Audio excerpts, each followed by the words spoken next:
And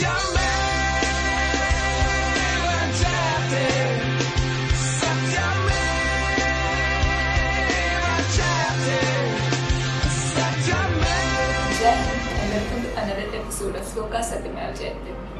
India is a third world country. India is a poor country. India should focus more on feeding its poor population than space programs.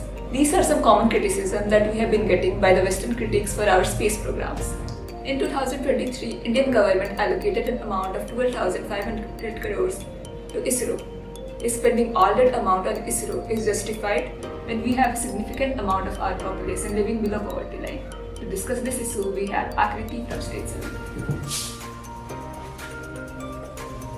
Welcome Akriti, welcome to our show. Please sit down.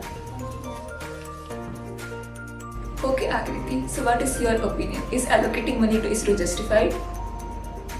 Well, no country can really progress without, having scientific advancements unless you find oil like us. And India does not have that much oil, so obviously it has to fund ISRO and it has to allocate some money to it because that is one way of having scientific advancements.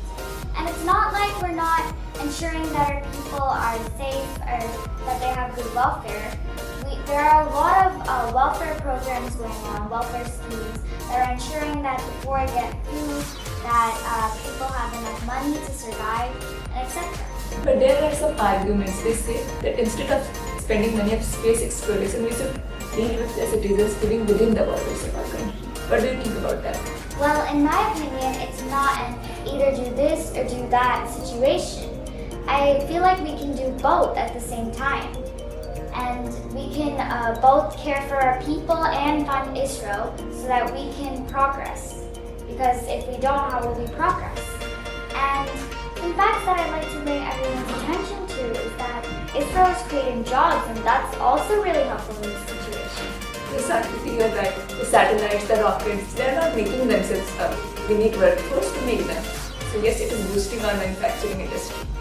Yes, plus there's an emerging market of space industry where ISRO can easily grasp a significant amount of share for herself. So she doesn't need complete funding from the government.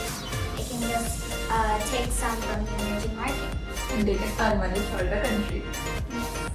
And Akriti, making satellites are easy, but launching those satellites into space is very difficult. Only a few countries can send a satellite to space, and we are one of them. So we are getting orders from different countries to send their satellites to space by ISRO, and we are earning money from that. Yes, ma'am, and ISRO is also helping in our defense by sending satellites into space which can capture images of our border, and they can monitor and track the activity that's going around our border if there's any surprise attacks or something. So what do you think, despite all of this, why do Western critics criticize India regarding ISRO? Well, the reason might be because of their colonial mindset. Like they might be thinking, how can a poor country like India be making such developed and advanced technology and scientific advancements like the so-called developed countries are doing it. And they might just be criticizing us just because we're poor, but we can still make technological and scientific advancements. Akriti, it was great discussing with you about ISRO. At the end, would you like to give any message? Yes, I would like to say something. It's about India's newest and most recent mission, which is to the south side of the moon, and it is Chandrayaan-3. It is currently in lunar orbit, and it's expected to land around 23rd August, or here and there the dates might go. And let's pray for its success. Jai Hind, Jai Bharat. It was a pleasure discussing with you, Akriti. Let's hope and pray that Chandrayaan-3 is successful and ISRO achieve a new milestone in space history. Thank you, audience, for joining us. I hope you have enjoyed. Jai Hind, Jai Bharat.